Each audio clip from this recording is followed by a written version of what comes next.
I'm Shane. I'm Bo. We are your Kentucky Fried Critics. Welcome back.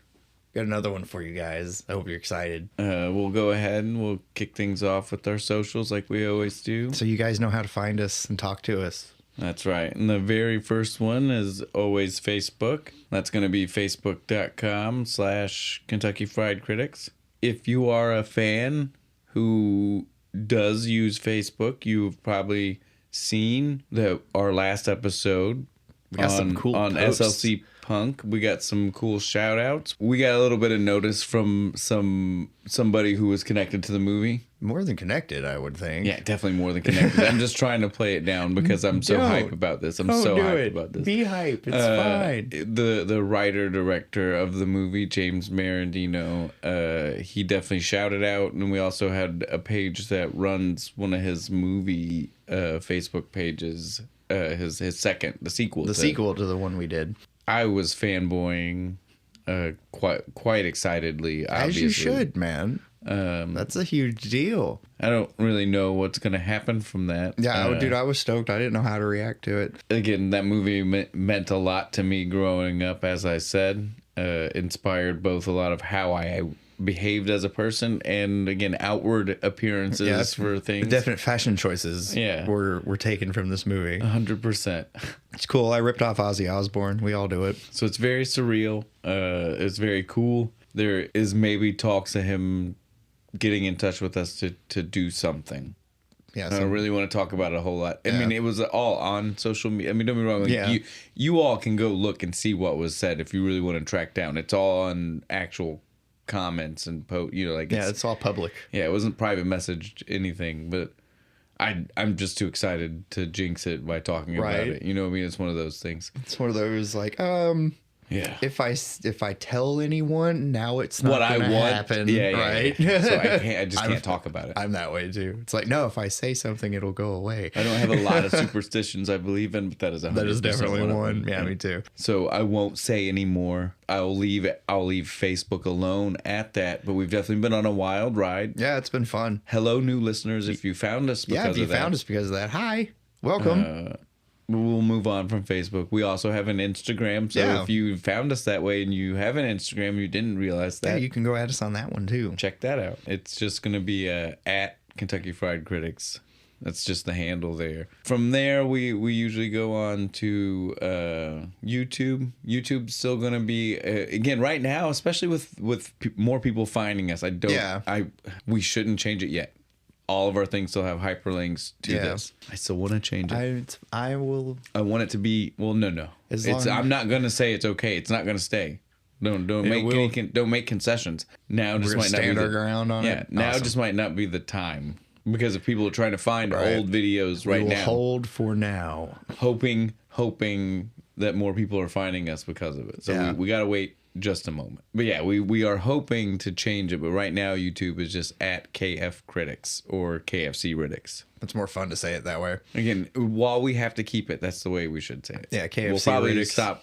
You'll stop hearing us say KF Critics and just hear us say KFC Critics. We are going to be trying to get it where it is either Kentucky spelled out Fried Critics. the way the other ones are, or hyphenated like the next one is. Squee. Yeah, and so that leads us to our next one, Bo's favorite, our host at Acast. They provide us a website. The website is going to be shows.acast.com/Kentucky-fried-critics. Now you can say what you want. I saw you trying to cut me off, and I was like, dude, you just can't ever stop. You're too excited.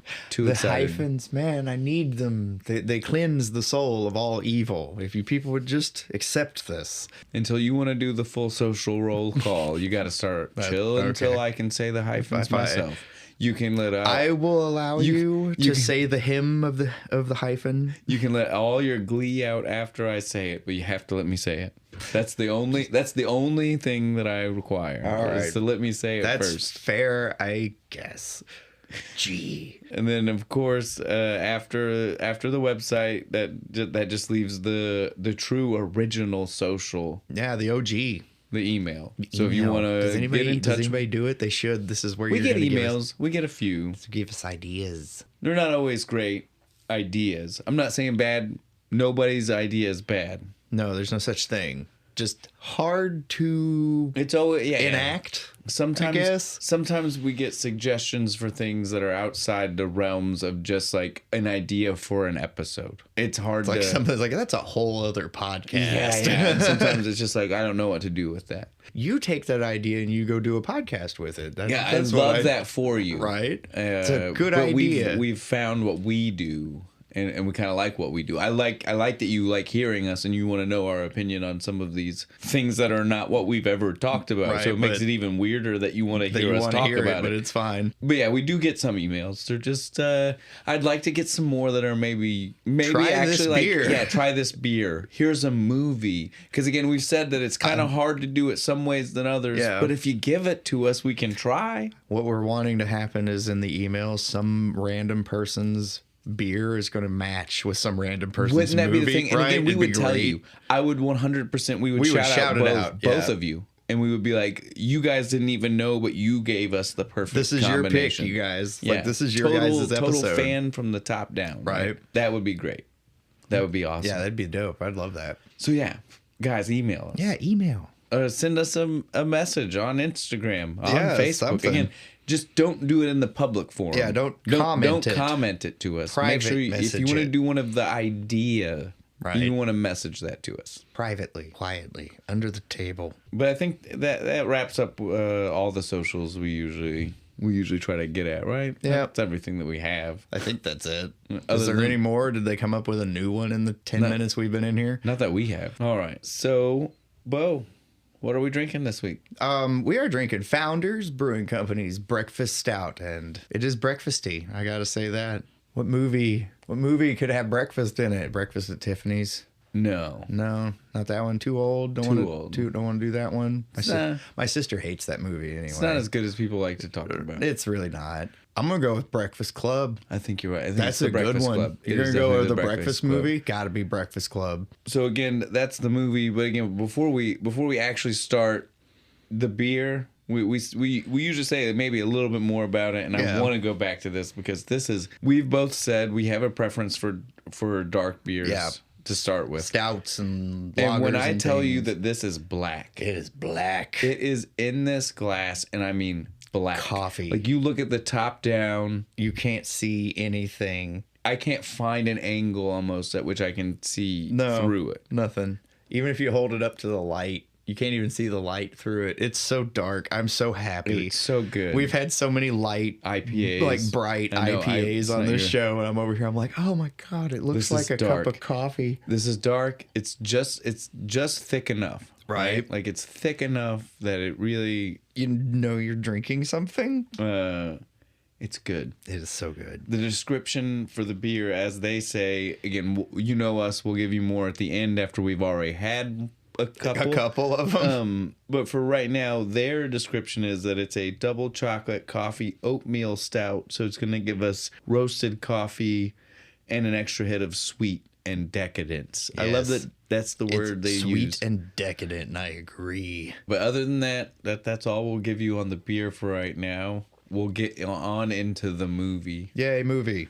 We'll spend a little bit of time before we get started. As some of the people who've been listening for a long time maybe know, we're getting a little bit better at being relaxed and just Speaking riffing like people. Well, and riffing on our own thoughts Yeah. while keeping up with the movie.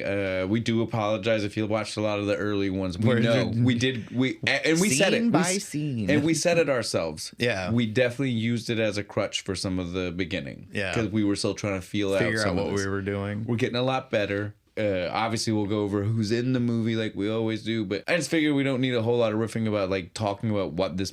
Most people, I feel like you've already seen know. this. You know, You've I seen mean, it. it's the Breakfast Club. You've seen it. Not only have you seen it, clips. you've It's been seen referenced. You've seen other movies Right. that are doing the the same exact story. same thing. You've seen TV shows. Dawson's Creek has the best one. Their version of this Of that because dude. it's almost exact too. Like Yeah, they just up their the Breakfast Club ante. is the Breakfast Club because it's literally all of them on Saturday Detention. Most stereotype characters are there. Like it's good. But my point just is it's everywhere.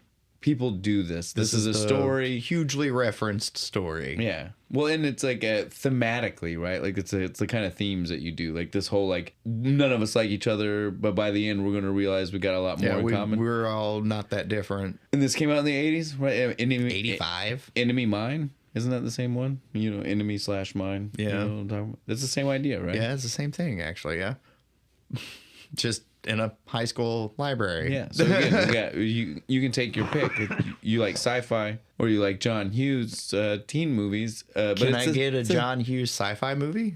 No. But this is the closest we can get because this is the same storyline. Yeah. All right, I'll take it. That would have been cool though. He should have done a sci-fi movie. But you know, it's the idea that these kids think they don't like each other, but they just don't realize how much they share. In common. They have in common. Takes some of them a lot longer to get there. Hell, in this movie, sometimes I don't actually feel like they got there, and they just kind of say they do. Because the story says we have to be. It's like we're friends now because plot. Oh, the movie's ending. Right. Like, we got 5 minutes because left. This is definitely in the era of like you need to wrap it up in a 90, and this was still like an hour 40, so it went. Yeah, it went over. It went over the 90 magic. Oh, right? They probably got in trouble for that too. Well, and this is John Hughes. That man usually doesn't do that. I mean, he tells a good, pretty like concise.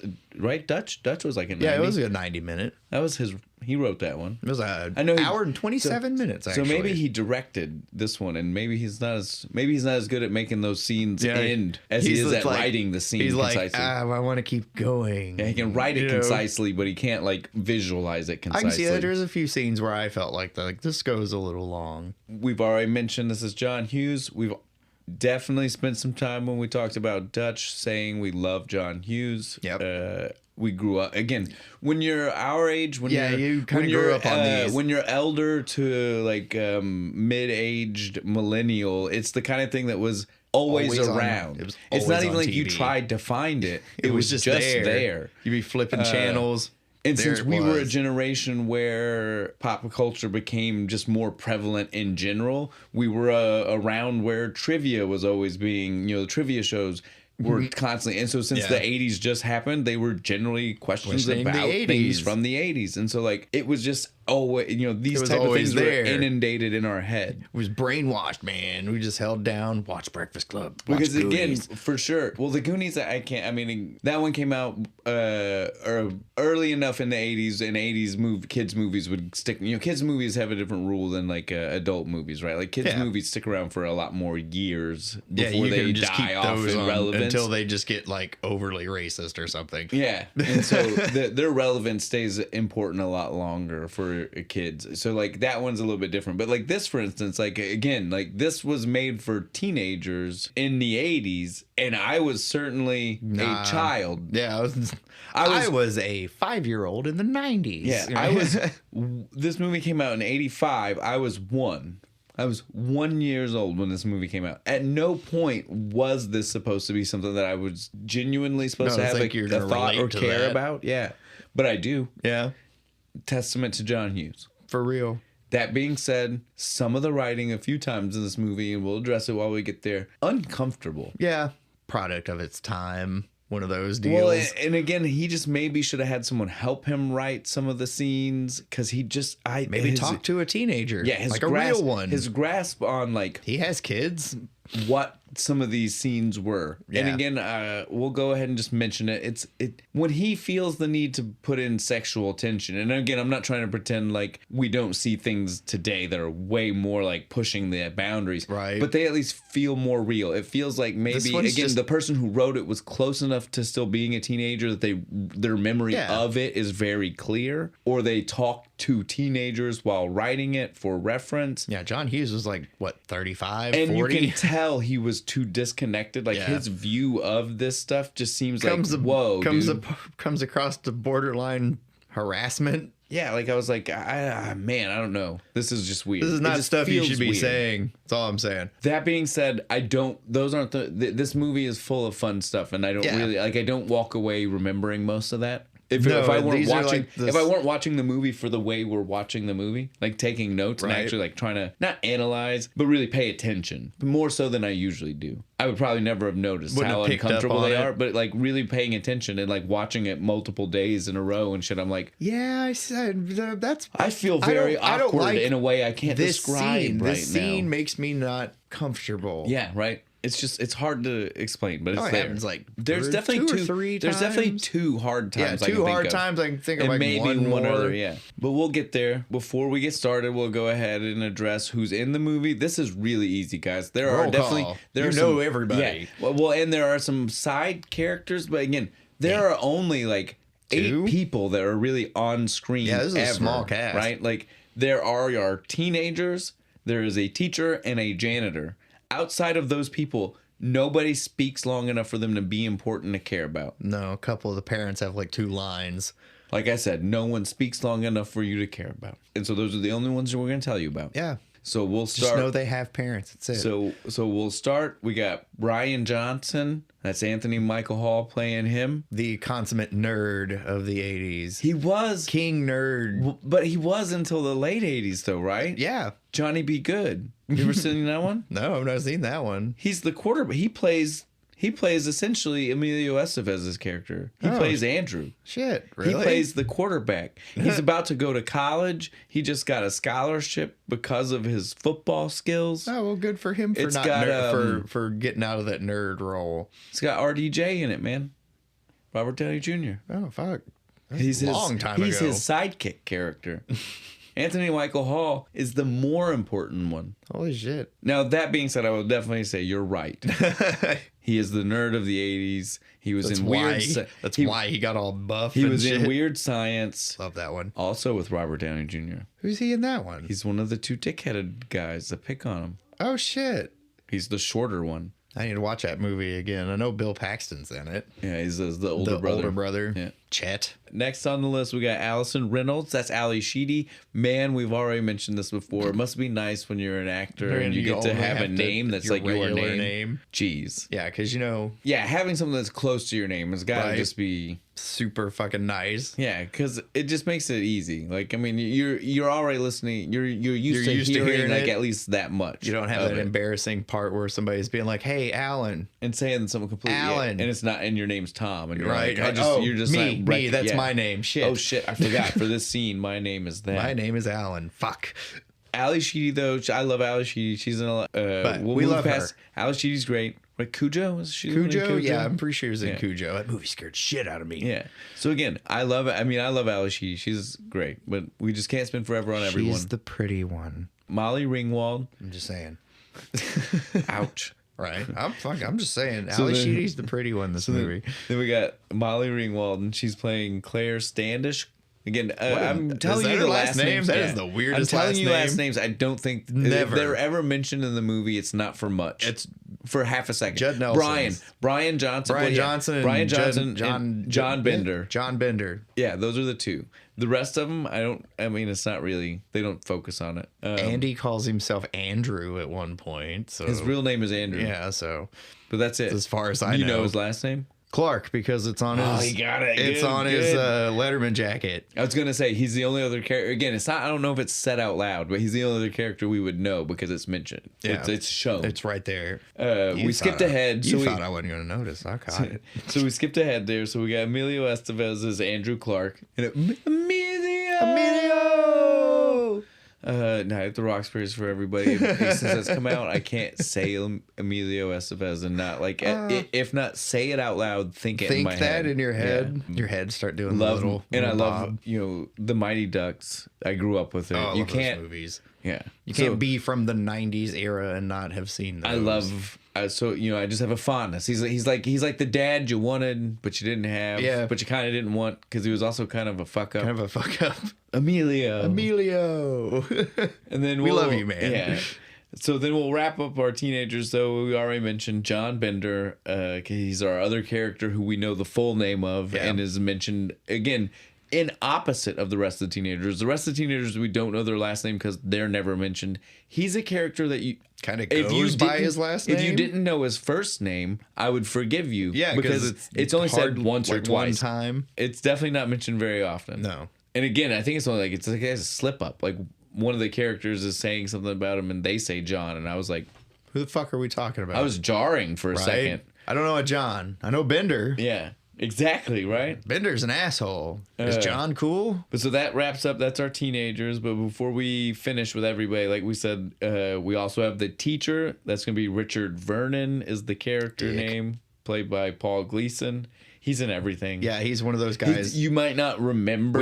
We have one of these in every episode. Yeah, he's that guy. He's that guy, right? The cop from Die Hard. Yeah, you've seen him in a lot of stuff. Right. You may not know his name, and he might not play the characters you remember all the time. But you know you've seen him. That fucking guy. And then lastly, we'll wrap it up with Carl the janitor, the wise old janitor. You gotta love a wise old janitor, man. Carl's played by John Kapelos. All right, well that's everybody I'm mentioning. Yeah, stellar cast, fantastic. Unlike Dutch, this one is written and directed, as we already mentioned, by John Hughes. Just again, since we're already on cast, before we jump out of the world of not being in the movie, the credits, basically is what we're doing here. This is a fully John Hughes production. Yeah, he did all of it. He even popped the popcorn. Probably. He's just at the opening, just over there, just popping the craft popcorn. Services. Yeah, he's just like, I hope you like my movie, guys. Here's your popcorn and sodas. Going from there, we can definitely just start. I think we've beaten this even after we said we've teased him enough. And we said we probably wouldn't do that much riffing, and we still did it. All right, I'm gonna start this. We got music. Gotta start with music, and this time. It's a song. It is. It's a real song. It's a real one. I like this song. And it's a song that everybody knows because of this movie. It's the Breakfast Club song. I don't refer to it as that. But, it is definitely the song. This movie made it. Yeah. Famous. It's the song you think of. And that's going to be Don't You Forget about me. I'll be alone. Dancing, you know it, baby. Okay. I'm sorry. I'll stop. It's by Simple Minds. That's what I was going to say. You didn't even let me say who it was by yet. I couldn't stop. You stole their thunder, man. It's mine now. I own it. But yeah, that's Simple Minds. They're a Scottish band. Famous for this. Yeah, for this. I'll take it. I don't know anything else. If you're not famous. Do you know who they are? They're the Breakfast Club band. Okay, we're going to walk away from you. I already said we shouldn't call the song that. Don't call them that. Come on now. Yeah, that's again. I'm not saying it's not true. That was a joke. I'm not saying it's not true, but I'm just saying don't come at me. Don't say it out loud. That was a joke. Again, it is a song that is great though. Like we all know this song. When you hear it, listen to it without watching the movie, like the actual whole song, and you're like the whole time just like, yeah, it's good, dude. It's an earworm. It's in your head. It's a good one. You want to move. You do. You want an 80s move. You want to dance. You want to do like the guy said. You want to dance alone. We get the nice song, and it's a total 80s style intro, though. Like, nothing to do with the movie forever, right? We're just seeing, credits and, weird, like, shots around town. Here's the outside. Here's and then all of a sudden, trees. Then all of a sudden, we get the glass shatter transition. For no reason. What was that? Into the school building. I don't know. The glass shatter, and then we see the school finally. Yeah, it's like Shermer High School in Shermer, Illinois. It's where all of his movies take place. Do they really? Yeah. Do you know why I know this? No. God bless you, Kevin Smith. Yay. Thanks, fat man. Kevin Smith. Who's no longer fat. Yeah, I was about to say, please, too, again, man. stop trying to insult him, man. That's what he was called in the movie. In the movies. In Dogma, he makes a point. Because those two, that's what they're doing in Dogma, right? Like, you remember in the beginning, Jay and Silent Bob are traveling? Yeah. Is that why they're there? That's why they were in Illinois. They were looking for Shermer, Illinois. That's funny. Because all of John Hughes. It's because place Jay wanted to sell weed there because he figured he saw it looked like the kind of place nobody was already doing weed. He was going to corner the market. Yeah, he's going to have monopoly. Yeah, that is the reason. That's a great way to know why that is. Yeah, it's because of that. Shermer, Illinois. That's fantastic. Shermer, Illinois. If you actually live there, give us a shout out. I don't think it's a real place. Yes, it is. Killing my dreams, man. We also, as we roll in, we also we hear, right. It's not shown on screen, but we hear. He tells us it's Saturday, March 24th. Yeah, 1984. Yeah, we've all seen it. He's doing basically the end of the movie, he's reading the yeah, thing. and so the first thing is essay. You guys all remember being in school, right? Yeah. That's the first thing you do on most assignments, right? You got it up in the corner. Up in the corner, you put the date and your name. And so he was reading the date, and it's in Brian's voice. Yeah, it's Anthony Michael Hall reading this letter. Anthony Michael Nerd, whatever you want to call him. But so we know the date again. So not only did the movie come out before, the movie is set before, because again the 80s has a weird thing. A lot of movies come out even if it's only like 2 years, they'll be set later than what they were made, like filmed in. Yeah, not this one. So this time, everything about this movie is before I was born. For something that's so prevalent for my childhood. Right. As we hear the voiceover wrapping up, we see everybody getting dropped off to the school. Yep. Again, we're not spoiling anything. We'll go ahead and just say, because it takes a good 10 minutes before, as a viewer, you know what the hell they're doing. They go through like each person. Because you can tell it's not normal day of school. No, they're just showing up for detention. Exactly. But it takes a while. We've all done it. And it takes a while before we know that, though. You know what I mean? Like, as the viewer, like, they don't tell us right away. I don't think you actually know it until Claire's dad says something about, like, it's not, you're not. It's just detention. It's not that bad. You were just like shopping. Mom. Yeah. But it takes way too long for us to know it's detention. Because at first you're just like, why are we only seeing 5 kids? 5 kids? There's a bunch of cars in a parking lot. Knowing why, it's not as bad, but just staring at it, thinking about it from that perspective of like not knowing, like coming in being someone who didn't know that this was just about them, like you would definitely be like, what's going on? Right? What are we doing here? Why are so few people here? Why are there a bunch of cars? But it's cold outside. Even in the beginning, though, John Hughes sets up perfectly, just visually, like the differences we get with each of the teenagers, right? Yeah. Like you can tell, like they do all have problems with their parents. They don't notice or think about that, right? But they all are different types of problems, right? Like we see Brian, slightly uncaring mom. I don't know. She's like you got to find a way to study. Right? I don't care if you have detention. You're going to use that time to study French or whatever. Yeah, right. Like so, she totally does not care. Doesn't care that he's in detention as long as he keeps doing it's all about schoolwork. Yeah. And again, like that's really messed up because later. Yeah, when we address like the whole reason he's fucking there. And again, this isn't because of spoilers, this is because it really kind of just messes up the way that flow of the movie if we were to start talking about that. Yeah. And that's with all the kids. It kind of just slowly unfurls with each of them. We don't know why any of them are in detention until they slowly talk to each other. But we do get these little pieces. We see that his mom is weird, like neglectful, over caring. You know what I mean? Like it's because they're caring about the wrong parts. Right. It's like I care. They don't care about you as a person. Card. I don't care about your mental state. They don't care about you as a person. They care about like they're just fixated on like the future you can have, but not the kid you are. Right. They don't care about you right now. What's important is going to college and getting good grades and getting a good job and doing all this stuff. And if you don't, I will murder you. And we see Claire again. She gets dropped off. Her dad, very much, you can tell from the first scene, you would think that her parents are already divorced. Later, they throw out the fact that it's not divorced yet, but obviously on the road to divorce. It's going to happen soon. Yeah, because but you can tell off each other. It's super horrible to the point to where like it's one of those like she probably got in trouble as a cry for help, and he still didn't care, right? Like he's literally just being like, it doesn't matter. It doesn't matter. It doesn't matter that you're here. Don't even worry about it. Don't even worry about it. Don't think about it twice. It's not a big deal. Because don't let your mom tell you should. Because it'll piss your mom off if I tell you this, and that's what I'm going for. We see Allison get dropped off, and she goes to wave to the window, and they just drive off. I was like, "What the fuck? That's almost hit Bender, right? Aren't they the ones that almost hit Bender? Yeah, they almost hit him. Yeah. So and that again, that gives us walks up. That's our setup for Bender is that again, as we find out through stories of his, they don't care. Yeah, they don't give a fuck. They can give two shits less about Bender and what's going on with Bender. Is that all the kids? I just hit all the kids? Yeah, I did, that's all of them. Okay. Yeah, okay. Oh, no. We almost forgot. Emilio! Andrew gets dropped off. His dad is... Again, at first you feel like this is good. Yeah. You feel like this is wholesome. Yeah, because he's like, it's all right. Kids screw around. I got in trouble when I was... So at first you're like, oh, right. You know, someone has to have the... Do your time so you can keep wrestling so you don't lose your scholarship. Then we start to hear the catch, right? We hear the catch. The catch is he doesn't... Again... You're that dad. He's kind of like Brian's parents... It's just Only a for different thing. sports It's for instead sports of and grades. Don't let this fuck up your gotta path. win. You've got a path. Win. You've got a path that I have for you. You can't fuck up my path for you. This is how you're going to make it. Yeah. And then when you're 60 and can't wrestle anymore, what are you going to do then? Well, especially because that kind of wrestling. I mean, 60 that's if he goes into professional wrestling, like that kind of wrestling. Yeah, like 25. Yeah, because again, if you're not doing like a Olympics, Go to the WWE. That's my best advice. theatrics. You want the theatrics. You want you it still hurts, but you're going to work a lot longer. the theatrics are going to get you further. Yeah, especially if you can talk. Yeah. If you well, again, it's not that you won't get hurt. No, it just. But the grapple, like Greco-Roman wrestling is a lot of like low to the ground grappling where things can break. Yeah. Snap.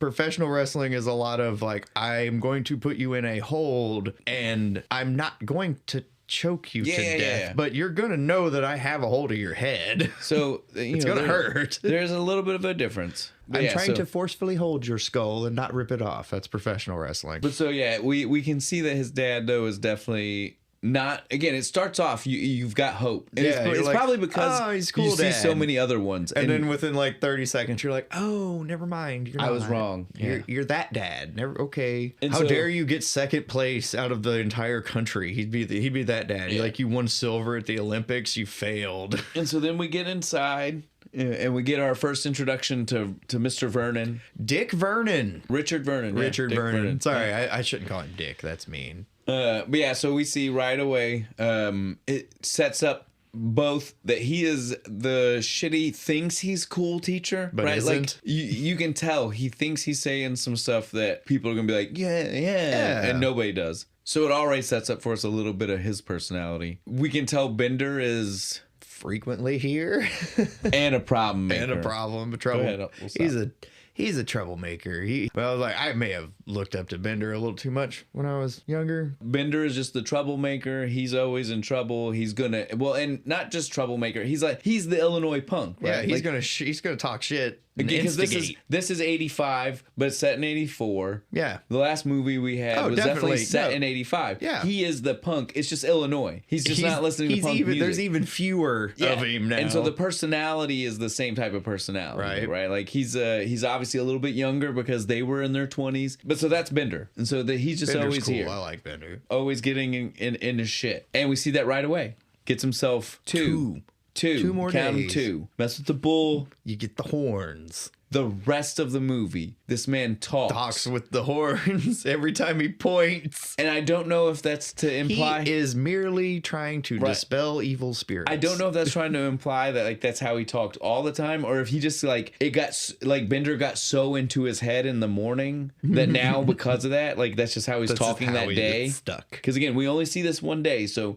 we have nothing else to go on. But we definitely know for this day that teacher talks with the horns. Right. All day long, just constantly. Little Dio. Yeah! It'll see that. Whole movie. Again, I don't think he gets the irony. He does. He even does it when later when he's threatening to beat Bender's ass in the closet. He's just like, you ain't tough guy and shit.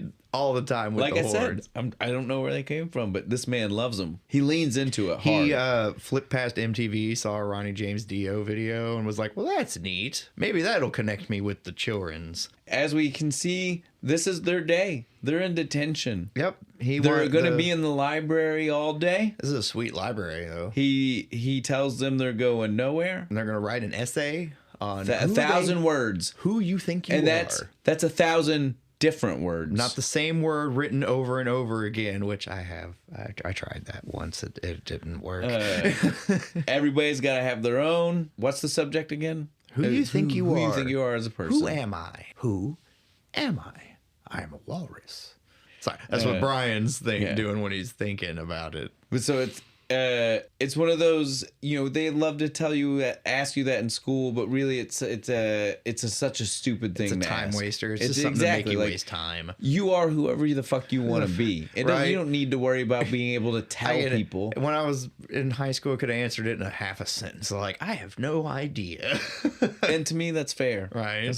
I'm 35 and I'm still like, I have no idea. It's legitimate. I can answer with clarity. I like beer. That's That's about it. That's the only definite. He tells them he's going to leave them in there. He's going to prop the door. And then he does. He just leaves them on there. Yeah, he leaves them. The door's propped open. He seems kind of like lean. And we see. And look every once in a while. Like this library is big. It's huge. It's deafening in there though, right? Like because they're the only people. There's no one else. There's no other sound. You can literally hear Claire biting her nails. Everybody's just staring at her. Allison. Was it Allison? Yeah, it's Allison. Claire's Molly Ringwald. Okay. I couldn't remember. I didn't write which one. The cute one. The one that's actually pretty. That's fine. I just don't remember which one. We don't got to focus on it. It's good.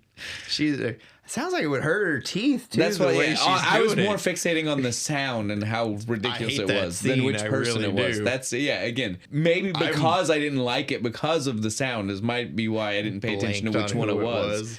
So again, we don't gotta fix it. I'm not worried. It's not important. We never talk about it again. No. It was just to address how deafening it was because these kids weren't talking to each other. Again, because that's how awkward it is. Even though they do kind of insinuate later on that magically the door silences it. No, that's not even what I'm going to talk about. I was going to say that they do address that maybe later on Andrew and Claire are friends, but right now they act like, again, the whole reason I brought up the nail biting is, again, like I was saying, just to point out how awkward and silent the room is, because they're trying to say nobody knows each other, nobody talks. Yeah. But again, later we find out that those two do. They're at least in adjacent circles, at least, right? So I don't believe there should have been that big a silence, since we do know that they should have immediately been, at least those two should have been talking, right? Instead, we get this moment where there's the nail biting, and we see Bender look over at her. They're all doing it. I'm with them too. Well, but no, Bender looks over at her, and Bender says, though, he goes, "I think I know you," which I was like, what the fuck? This is not, again, it's Shermer, Illinois. Right. This is not a big place. This is not a big town. It's not a big school. Of fucking course you know. You know everybody in that room. You may not talk to them. I was the reject kid in high school, but I still knew most of the people in high school. You know them. Right? Didn't like them. I didn't want to talk to them, but I knew who they were. I would venture that we are in a town the same size, if not slightly larger, than the implication of Shermer, Illinois. Yeah, I would agree with that. So, again, I find it hard to believe that they're all in the same grade, and don't know but the who each other implication are, that they don't know each other. Or at least haven't heard of each other. Yeah, everybody's heard of Bender. He don't count. Yeah, but again, the rest of them, they kind of, there's like this implication that they don't know who Brian is. And I'm like, no, they may not talk to him. But you know who the smartest kid is. But when they were all in the third grade, they also talked to each other because it was before they started clicking out. Right. And circling up into different groups. No, definitely grade school. Right. You all knew each other. And so again, it's like, I call bullshit right now. You guys know each other. Right. Yeah, this school is not big enough for it to have been an issue that they don't know each other. They don't know each other. That's 100% though. Like when Bender looks at her and says that, I was like, stop. I know you, man. Stop, Bender. Maybe if he was like really high. I know you, man. Right? And we see, we cut across, we see all of them, just the dumb stuff they're doing right now, right? Like they're just kind of bored. My favorite Anthony Michael Hall and the pencil in his mouth. Trying to figure out who he is. I have a wallet. He's just like flipping it around. My favorite's Emilio with his hoodies and he's like moving the strings. Like, what do you have next? My next one, I didn't write enough about exactly what was going on. All I say is Bender pushing boundaries with the sexual innuendos. I mean, Bender goes to pee on the floor and Andy's like, don't do that. And then he starts in on Claire and being like, fucking with her. That's the part I was gonna say, and this is one of the that's why it's in my notes that way, is because again this is the first of the little predatory. Well, this is the first of those scenes where I was like, John Hughes doesn't understand that this is uncomfortable. Yeah. This is not flirty teenager. No, it's not. This is uncomfortable. Sexy bad boy. Yeah, like 100%. This is like I didn't feel anything but uncomfortable. Let's not. Yeah, like I was like, and I don't feel like this is for the times either. Like I feel like even at the time. Did you think it played different in the 80s? I don't think so. Really? I think it played just as uncomfortable. Just as creepy? Well, I don't know about the creepy, but definitely uncomfortable. Yeah. You know what I mean? Like, it's definitely creepy, and it feels that way. But the creepiness may not have been there, you know, like in the 80s, because so many things made it seem like it was okay. Yeah. Still uncomfortable, though. It was uncomfortable. Like, I don't, nothing about the scene felt right. No, I didn't like it at all. But Bender wants to shut the door, and they're all like, no, don't do it. And he goes up and he pulls the fucking screw and shit, and the door slams shut, because as soon as it shuts, the principal's like, who the teacher did that? Is he not the principal? I'm pretty sure he's just a teacher. Is he just a teacher? The janitor talks to him like he's just a teacher. Oh, shit. Well, again, if he's the principal, what files would he not be allowed to look at inside the building? That's a fair point. I always thought he was the principal.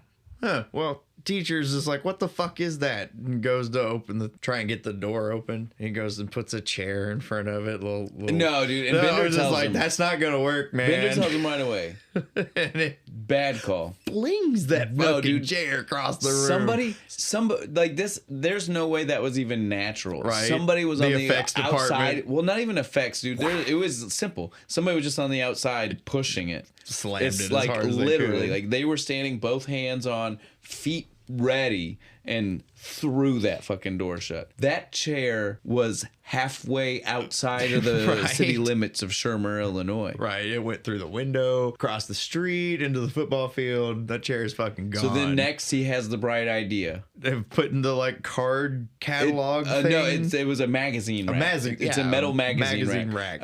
Some of them, I had some classrooms that still had these in our high school. The art room had one for art books. Yeah, or things whatever that were in it. And so like I definitely know it could have propped a door open for sure. But just like we see in the scene, you would not be able to get in and out of the door. Well, Andy, whatever, he almost falls on his ass trying to get back through the door. I love it because we get Bender. Bender calls him on it immediately. Right. That's a fire hazard, sir. But the part that makes this even funnier, though, it wasn't the Bender. Bender is who they wanted to be the funny part of this moment. Right. But to me, Anthony Michael Hall with Brian with the fingers exactly like a flight attendant. Stewardess? Like flight attendant. Flight attendant. I am so fucking sorry. I'm from the 60s. It's yeah, flight you attendant. are, dude. We're not Austin Powers here. But yeah, the flight attendant pulls out the fingers. The fingers. He's like, well, there's actually exits in the sides and back of the library. I died every time I watch this movie when he pulls out the flight attendant fingers for the exits. Right. To me,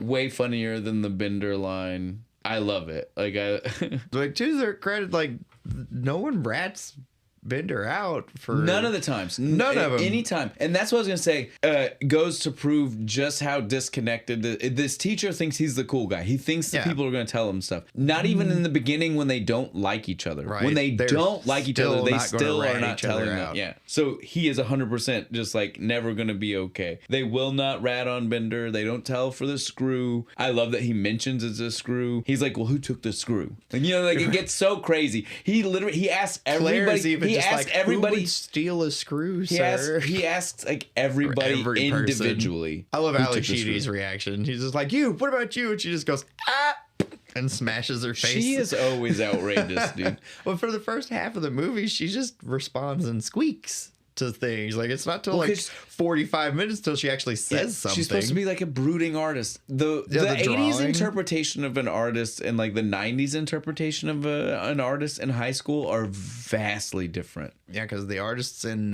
my high school were very loud.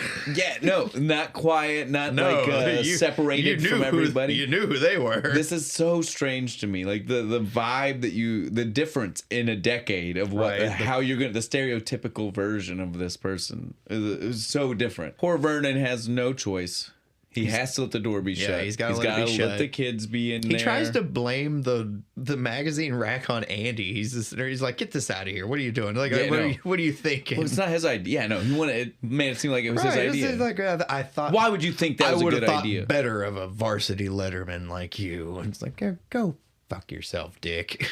But then everything just kind of calms. Like we got Bender. I love this shit. He lights his boot on fire to light a cigarette, and then he starts playing like fake guitar. Yeah. Oh, and yeah. shit. And he's tuning it. It's the second board scene. Yeah, they're right? like, and everybody kind of slowly falls the fuck asleep. Yeah, like they're all super bored. Which again, you remember being in school. This is true. I was in detention a lot. This is exactly what happened. Not even detention, like regular classes. Oh, yeah, dude. You know what I mean? Like the natural state of the teenage human body is not to be awake at like 10 o'clock in the morning. No. You know, like my body today can handle 10 o'clock in the morning. Like, I mean, I'm up at like 5, not a problem. As a teenager, my body wanted to be asleep till noon. Yep. Deal with it. I'm not Why waking do we up. force? I slept through most of the beginning of school too. So it's kind of crazy, but again, we can all relate to this moment where they're just like it's probably 9:30, 10 o'clock, and they're all just like, God, going like down. Fighting their body. My coffee is wearing off, and the school will not let me have more. At this point of the morning, we've already seen them psychoanalyze each other a few times, right?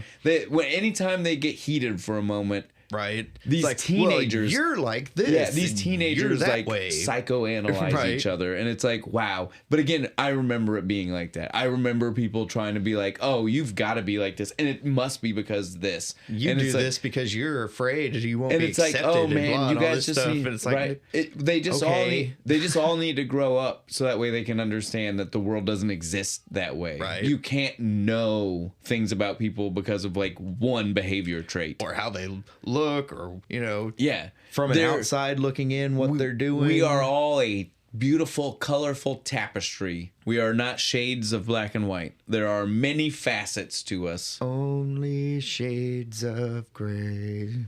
So that's just one of those things that we see a lot throughout the movie. Like anytime the teenagers have a moment, right? Like, it starts to get like the volume starts to go up, and they immediately just like, I'm going to attack your mental state, and I'm going to tell you what I think about you, and why you're that way, and why you're that way, and why you suck. Like Bender, they go after him a lot. It's like you might as well not even exist at this school. Right. If you disappeared, no one would give a shit. But like specifically during this one, when they're doing their round of psychoanalyzing each other, this is when we get called out the clubs, like what everybody's a member to, right? Like, so we find out in their school they essentially have like a triple hierarchy of club. Like you're either, well, I guess it's 4 because you're either not in any kind of club, right? So that's Bender. You're in sports clubs. How weird is it that that's how they refer to that? You think I got like a fencing club or something? Well, no, because again, like they're counting him as a wrestler, so they're counting teams. It's teams, but they're calling. Club. But that's what they're calling it, sports club, because he's a sports clubber. That's weird. I agree. But then social clubs, which is like prom committee and I guess student council. Student council, yeah. How is that still considered a social club? I agree that it is a social contest to win that spot. Right. But technically, once you get there, you do have to do things. Yeah, because you got to like go to meetings and vote on things. That's the overlap, right? That's the one that we find out both Claire and Andrew are on like the student council student together. Council and shit. That's how they know each other. But then we find out the other one is the academic clubs, and those don't count. No, because those aren't real clubs. Social clubs and sports clubs apparently can interact. Yeah, but not the academic clubs. No clubs don't interact with goddamn anybody. Poor Brian back apparently there. Artists. They're all having this conversation. Does their school not have an art club? I guess not. And if they did, Ali Sheedy would definitely be. Yeah, Allison would 100% be part of the art club. And which one of these would it fall in? Art club's not an academic club. It's not a sport, and it is not social. It is, but not in the way that Claire wanted it to be. It's arts. I mean, it's its own separate category. I don't know. But yeah, so we see these clubs. And again, like I said, I just have problems with it. Yeah. I feel like these are maybe names that could have been used in the 50s for social circles, right? Yeah. I don't feel like anybody in the 80s. John Hughes went to high school in the 50s, so maybe I don't know it's if it was, I don't know if he was that old. 60s, 50s, something like that. But yeah, it's definitely weird. It's definitely one of those, like, I feel like maybe he should have talked to some more teenagers before he just went ahead and put these words in teenagers' mouths. But during the conversation, we get one of my favorite lines from Brian. He's talking about how they go on parties for the math club, right? We have a big party every year. You load up, party. And he's like, well, I mean, we dress up. We dress up. We don't get high. Yeah. I got a cousin. One time he got high, and then he started eating like really weird foods and things. He's never been the same. He's never been the same. He just kind of like checked out, you know. It's just like, thanks, Poindexter. I absolutely love when he says that. I love Judd Nelson's facial expression while he's going, because he's just talking. You're like a mile a minute about it. He's got to get it out, and he's just got this look of like, fucking really, on his face. So this is the moment where they start talking about wrestling specifically, like Bender and Andrew. Oh yeah, right. He's like, I'll just go out and join the wrestling team. Yeah, maybe I should do that. Maybe that would make the difference. He's like, maybe you should. Oh, they wouldn't take you. Right. Like he's like, none of them would. And all that's, you know, like that's the scene that happens right there. Like, it's like, just yeah, like, because I have such high respect for dudes who roll around on the ground with other guys. And that's what I said. I was underwear. like, oh my God, when you see that kind of guy, why would you look at that kind of guy? Why would you look at John Bender and think to yourself, oh, he's gonna get offended when I tell him that they wouldn't want him? Right. He's like, oh, fucking care, man. Fuck you and your team. Right, fuck you and your team. Me and the football team in high school. During this moment though, he also calls him out on the tights. Yeah, he's just like, yeah, you wear tights. He's like, I wear the required uniform. Yeah, no, it's funny. Before he doesn't say that to Bender when Bender says tights. He says tights and he just goes, no, I don't. And then that's when Brian says, you wear like tights? Questioningly. Yeah, like he's never seen wrestling, right? Like he's never watched it once. And he just is like, you wear tights? And he's like, where's the required uniform? And again, I just want to say, Brian's just wear like tights. I want to point out that not even just tights, right? They're unitards. Like high school wrestling is it is called a singlet. I will have you know. Call it whatever you want. It is definitely a lot more revealing than just tights. It's better than the man panties.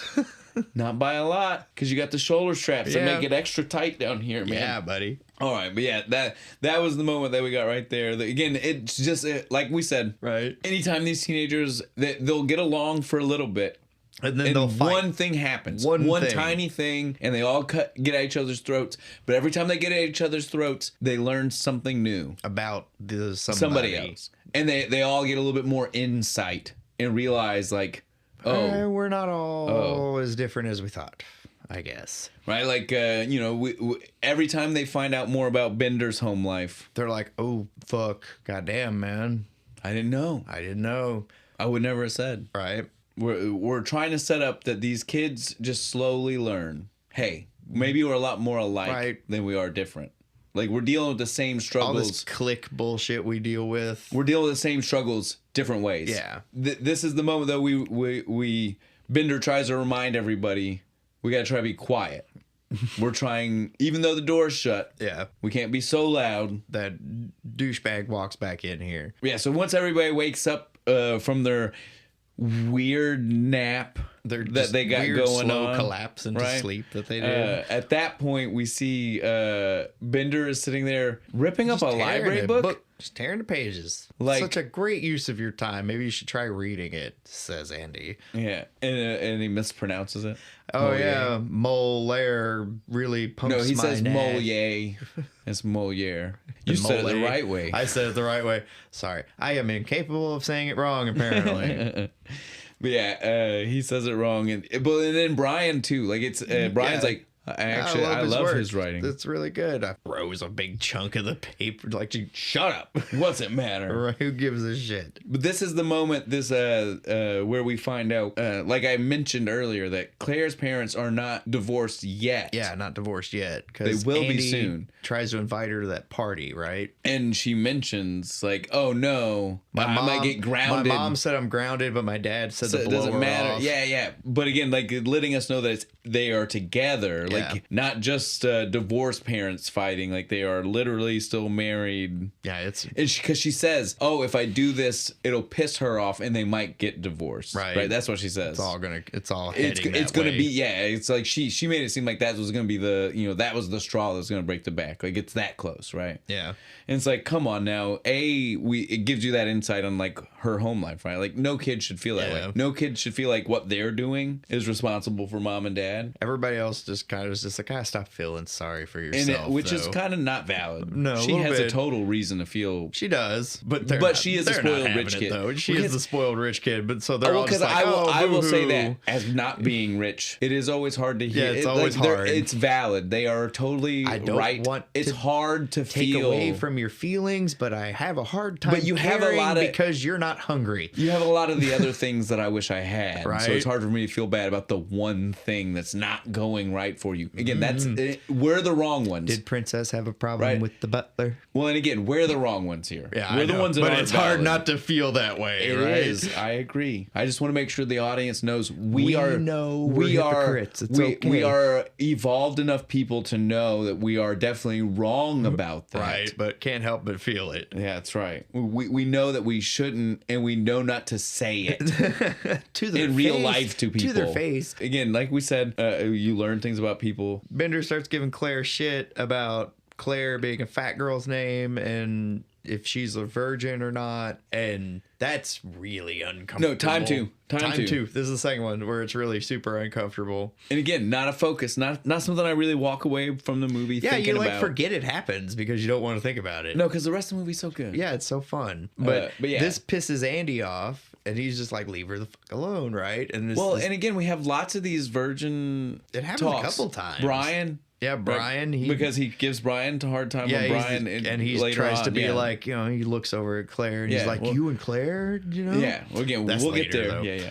But I'm just saying, like, it happens a lot. And every time it happens, it's not okay. It's uncomfortable. Yeah. It's just more of Bender being an asshole to everybody. It's that, and he's trying to make the assumption, right? This is when he calls him like all American. He's like, oh, your life is too good. You're on the wrestling team. Yeah, Mr. All American, hero. And then Bender's like, Andrew. That's when Andrew makes the assumption, like, well, you're just like this because you're whatever. And then that's when Bender is like gives us the first like insight. He's like, the Bender household isn't like that. Yeah, no, it's not like that. The Bender household's way crazier. You wish you wish that you were right about what my household was like, but it's way worse than you could even imagine. That's when we get into the you want to fight me? You want to try to bring it on at me? And he's like, you and how many of your friends? And like, if you were gonna do it, there'll only be 2 hits. Me hitting you hitting the ground. And dude, Bender fucked up here. He does the whole little backhand,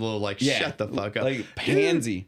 Dude, man, fucking Andy was ready for that, dude. He's got a little pansy slap backhand. He did at him and shit. Dude, he put him right on the ground. He drops him. Again, like you said, he doesn't do it the correct way. No, you got to get those hands together. You got to get the S lock. But I will give Emilio Estevez props in how quickly. That happened in seconds. Right? He was ready for it. It was phenomenal. You're going to Judd Nelson, you got to be quick, right? Well, and he does, man. But Bender's all like, I don't want to get into this shit with you, man. I'll fucking kill you. And then your parents are going to get mad and everybody's going to think, and I just don't think enough of you to do that. And Andy calls him a chicken shit and he pulls the switchblade out. I just want to point out. I kind of want to agree with Andy. He's a little bit of a chicken shit. Well, Andy was right about everything in this scene. Yeah, completely He was wrong for being sexual towards Claire. He was wrong for trying to call out Andy's personal life during this moment because he was standing up for Claire. Right. He was wrong for the knife. Yeah, he's completely wrong. There's nothing about this moment. I like Bender. I do, but you don't look like a badass. But this isn't a good look. No, yeah, exactly. This is not a good look. You look like a little bitch, especially when you pulled the knife. It's like, all right, cool. You got took down. It happens to the best of us. But then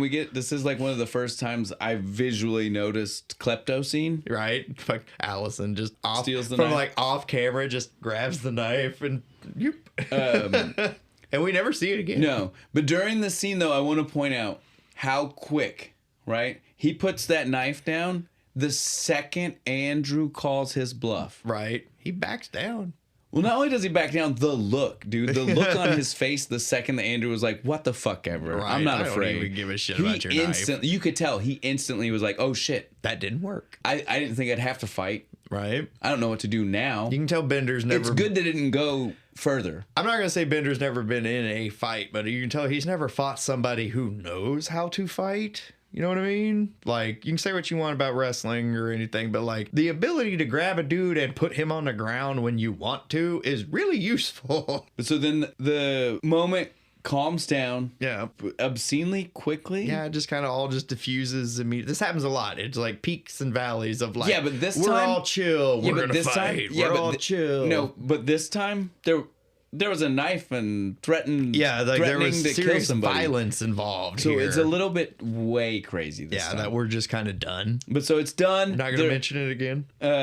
Again, every bit of it warranted. Like I said, I'll stay by that. I love Bender, and I wouldn't have let Bender up. All I'm saying, when I got him down like that, I would have held him there until he passed out. But so after it's over and it's calm, like we said, it's just. Again, kind of jarring this time more so than other times. This is the time where we get the janitor, right? Yeah, the janitor wheels in. The cool, wise old janitor. I love this guy. At first, Bender's trying to make fun of him, right? Was like, Brian, your dad work here? Well, and he keeps going with that, right? Like, because he says that, and then he's like, let me ask you a question. Brian here would like to get into the custodial arts.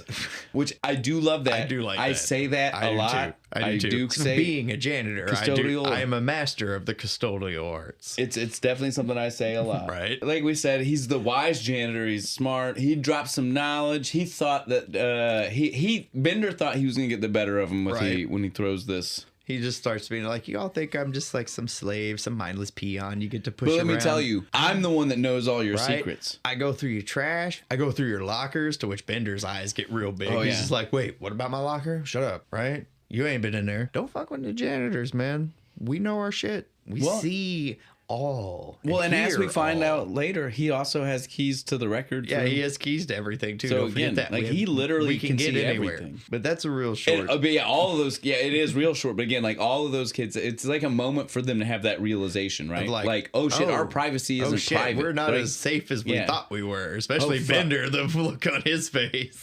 This is, and then right after this is the whistle. The whistling scene. I love the whistling scene.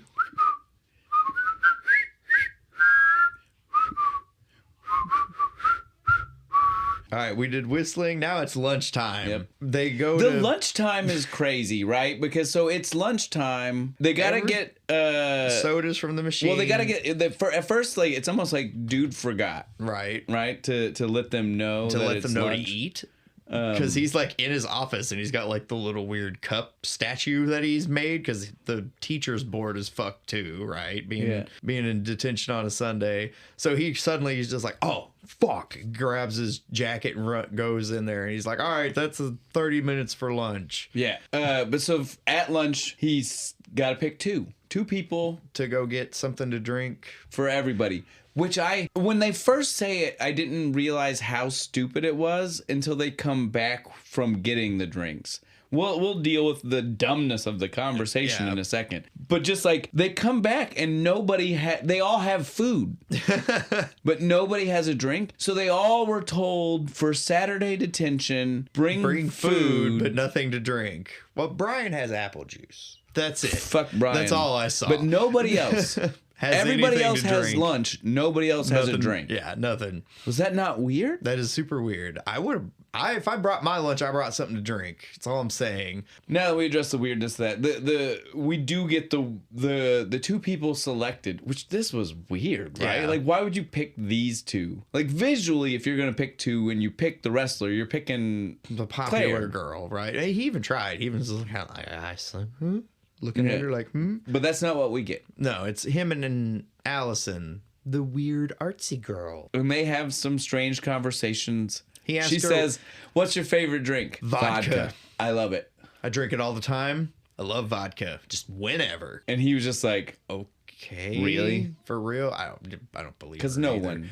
Yeah, well, again, you gotta call your bullshit on a thing like Oh, that. I mean, we took vodka to school in Mountain Dew bottles, but not all the time. But in all fairness, we get this moment where she lied to him, and then he thought he was gonna be able to lie to her. Yeah, he turns around because she asks him. He gives the dumbest why she's answer here. of why he's there. Right. Why are you here? Why are you here? And he says, "Oh, just because they thought I wasn't gonna focus enough." Right. I gotta. So to make me focus and more, be a winner. to make me focus more for my athleticism, I gotta do detention today. And she's just like, that's really cool. Now tell me the real reason you're here. yeah. And she's I right. completely agree. That's the most outrageous shit. Right. But so now we can deal with we get back to the room, right? Right. And when we get back to the room and they all have the lunches. They all have their, but before even the lunches, they went to get everybody drinks. So there was a Coke machine with only Coca-Cola. That's it. There's not a 7-Up. No, only Coke. There's nothing else. No. It's Coca-Cola. Only Coke. That is it. That is the only thing you're allowed to have. But they have other Coke has other products. No, they were only allowed to have Coke in this there are movie. there are They didn't get the rights. the rights. There we go. They didn't have the rights to do 7-Up and shit. Dude, well, there were 5 teenagers and 7 Cokes on that table. I swear to God. Somebody likes to double fist, dude. It was outrageous. I could not believe what I was seeing. But again, this is the moment. This is the moment. Variety. Well, this is the moment where it really blew my mind, though, about the drinks. Because like you said, we see everybody's lunches. They all have fucking lunch and nobody brought a drink. None of them. Except for Brian. Except for Brian. And I don't think an apple juice counts because it's a juice box. It's like 2 fucking drinks. For a high schooler? Yeah, that's that 2 is drinks. not enough. That is gone. We see their lunches. First, we get sushi, right? Yeah.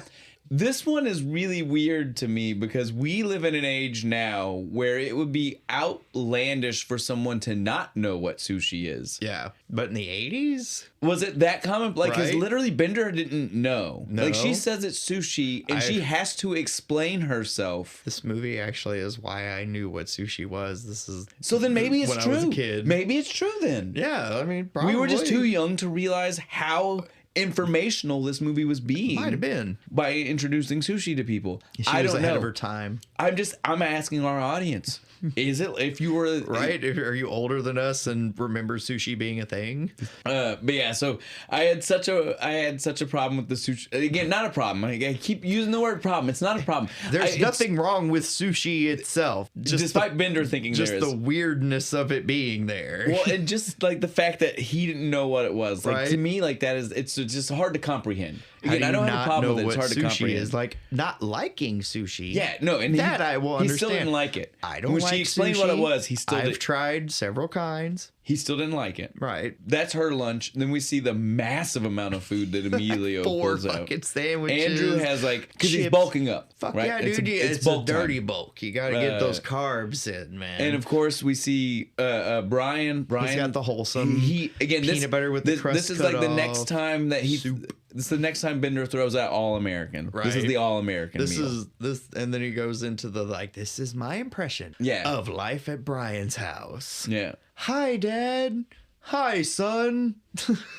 How would you like to go fishing this weekend? Gee. Little Finger dimples. Little finger dimples. Isn't our son swell? Isn't life swell? Oh man, wait. Do you know what we missed? What did we miss? We skipped a conversation that everybody else was having while the two were walking down the hallway. Do you remember what that is? No. It's the virginity conversation we said that we were going to talk about again later. It's the moment when Brian has to be like shut the f***. Because again, think that Emilio and Allison were gone. That's right. Damn it. All right. So we'll address the sandwich. We'll talk about that real quick. We're not talking about long enough ago for it to matter. Yeah. Honestly, the sandwich sounds fantastic. It does it though. I agree most of it. Pixie sticks and Captain Crunch. Wait. Well, you're missing a part though, right? So when she first gets the sandwich, she throws the pimento loaf. Is it?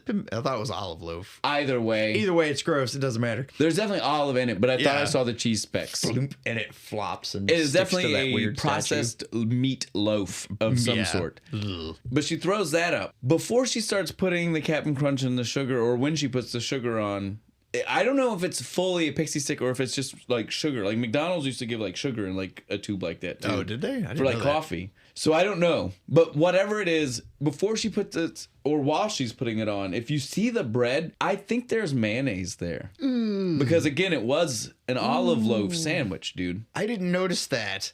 So I don't know. If it has mayo, that ruins it. Like, I could do the sugar And Captain Crunch, that would be on bread. That sounds I could do it. fantastic. But if you put Mayonnaise mayo on it, I don't know. It's kind of, if you don't have a lot, maybe it might be, it's a neutral enough flavor. We're getting chefy about it.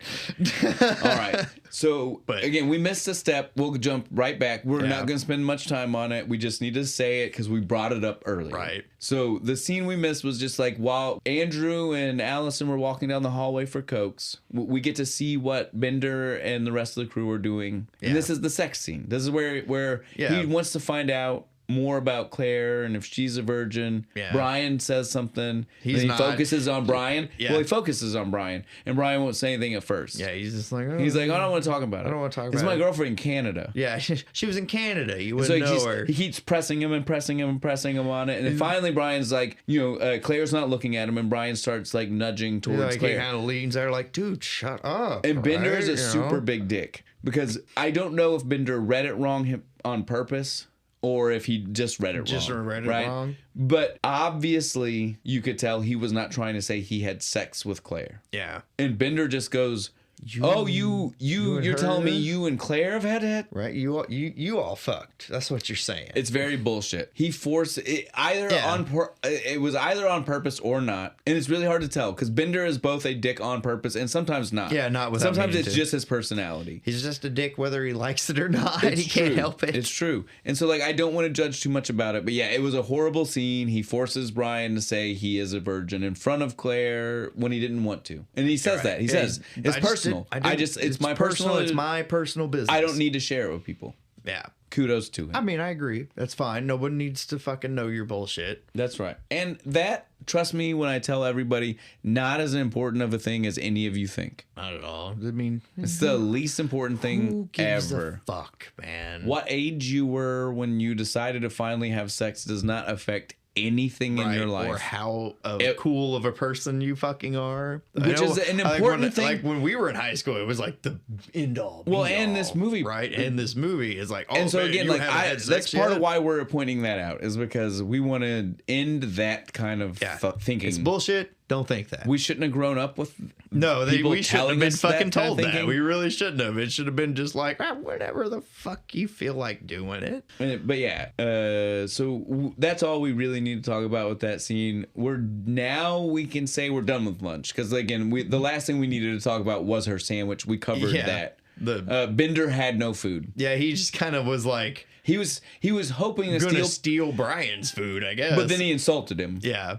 And so he lost out on that. And they go into the whole G and stuff. And then the paint. Yeah, then Andrew's just like, what about your family? Yeah. He's like, oh, easy. And he just goes into the whole like, starts imitating his dad. Yeah, he starts going on about his family. Right. Just be like, and because Andy doesn't believe me. He's like, bullshit, it's all part of your image. They're like, let me show you. What's this? What's about the size of a cigar? Do I stutter? And then he finishes telling the whole story. Right. I love it because he finishes telling the whole story and then he says it again. Do I stutter? And then he gets pissed, like goes throwing shit, and Monkey climbs up onto this fucking staircase, this cool ass staircase in this library. I love this library. I'm sorry. And just like was like, But at this point, Claire's like, Claire's upset. You shouldn't have said that. And he's like, he didn't know. Was I supposed to know? We literally referenced that earlier. Because again, this is the thought process they have all movie long. They constantly insult each other until they get to a point to where they hit a nerve. Yeah. And they're like, fuck, I didn't realize. Yeah, fuck, my bad. I didn't know it was that bad. I didn't realize how true that was. Right? Like, because nobody knew Bender's dad would burn him with a cigar and shit. It's not wrong. It's not wrong. I'm just saying, like, that is what we get. There's like a cycle of this in the movie. This next part, though, right? This is where we see Vernon again, right? In his office. in the thermos. Yeah, the fucking thermos full of Dude, mud. It is as dark. We already said earlier that this beer was is super dark. dark. It is as dark as this beer. Oh my I'm God. glad the movie addresses And it. chunky. I'm glad the movie addresses it. Because at first, I didn't remember. Like, the first time I went back and watched this for this stuff, I didn't remember if... They said, like, I literally paused it before we got to where he says something about it being sludge, right? I paused it before, and I was literally starting to be like, holy shit. Is there a missing scene? No, I was like, is this one of those standard definition 4K problems? Did they make this because it looked good on standard def for a coffee, but now it looks like toxic sludge? And then I finally hit play, and I was like, oh, they're playing it for the scene. Because he's just like, looks like they scraped it off the bottom of the Mississippi, fucking sludge and but shit. I had to make sure you understood that. For me, I paused it too early, and I literally was second guessing everything I knew about it. I was like the bald cap in the last episode. It was like the bald cap. I was like, is this one of those things where they thought it worked better for what they were filming it on? No one will notice. It's fine.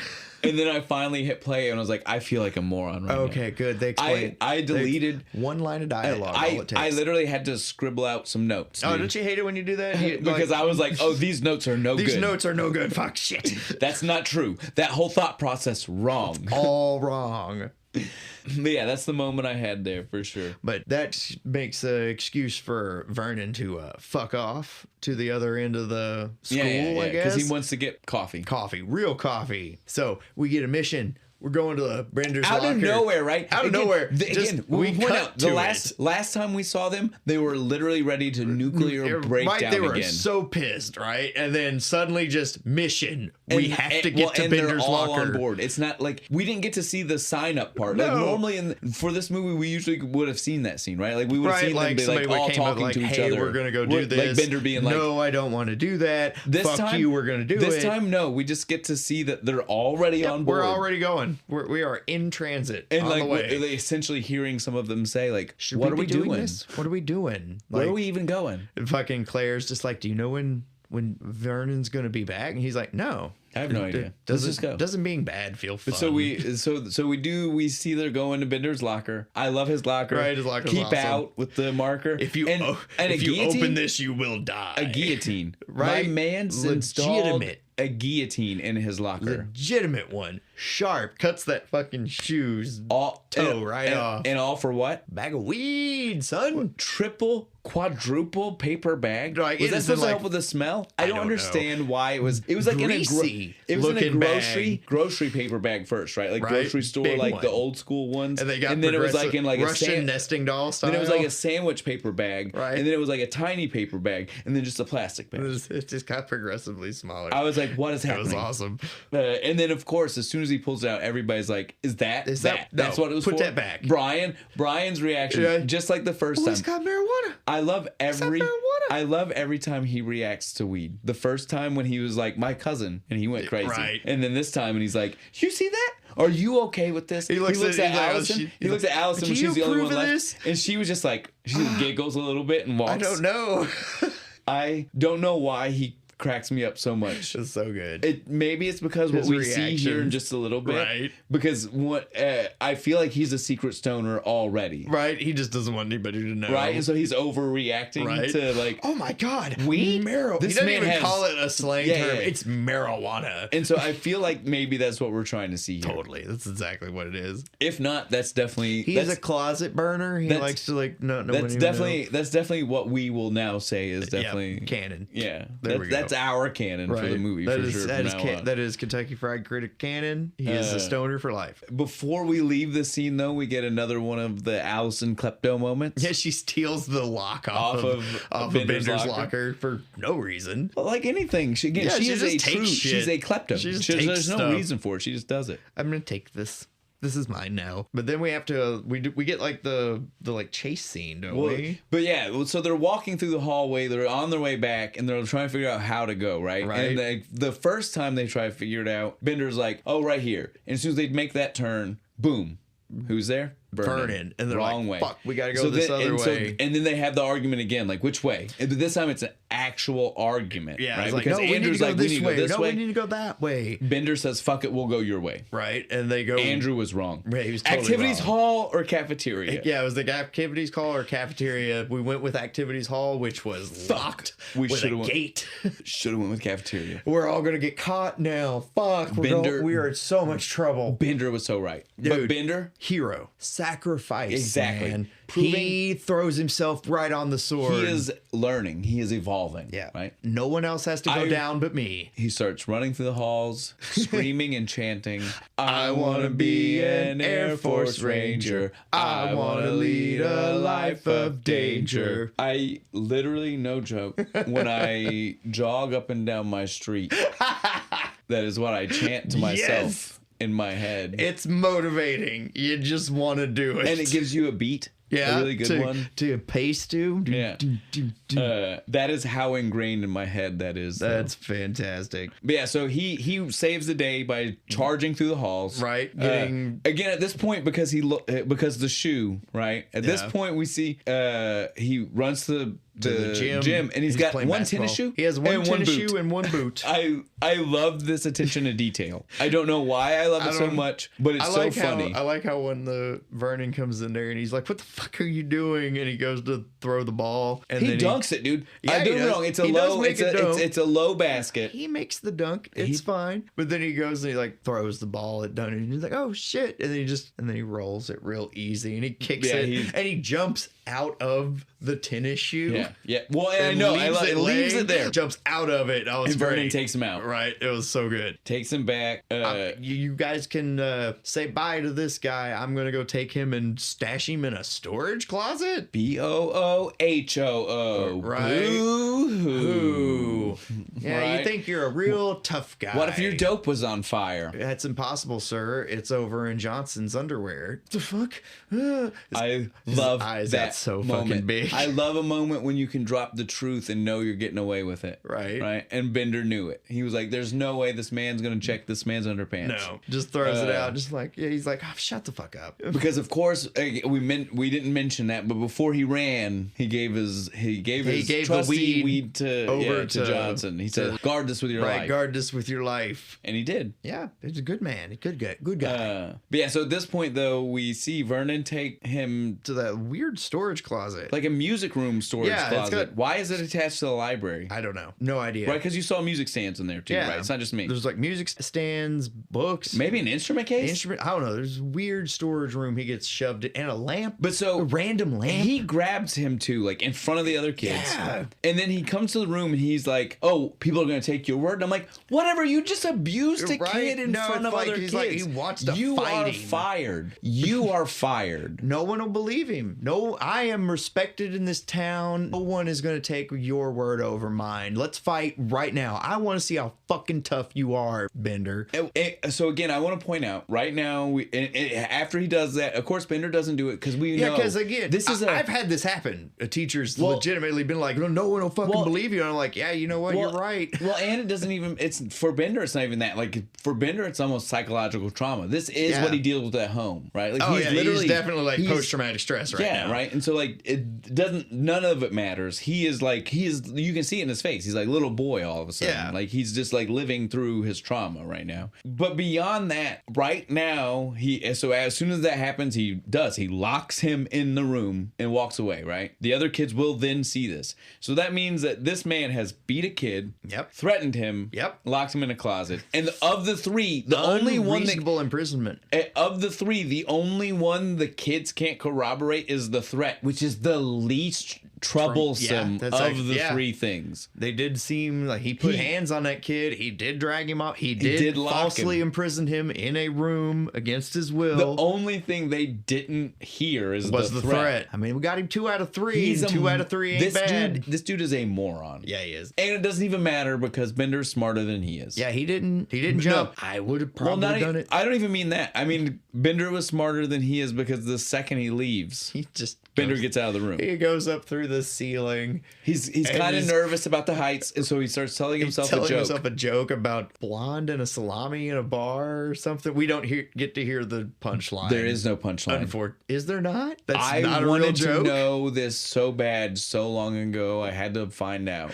It is one of those things. John Hughes let Judd Nelson riff while he was doing the scene. Him improv it. And he improv'd it. There is no actual end to that joke. Aw, come on. But yeah, that is one of those beautiful things. But instead of a punchline, I feel like we get a better line. Him falling through the ceiling. It's not even that. I love the after falling through, he comes out and he just goes, I forgot my pencil. I love that. I don't know why that line gets me so much, but dude, I love it.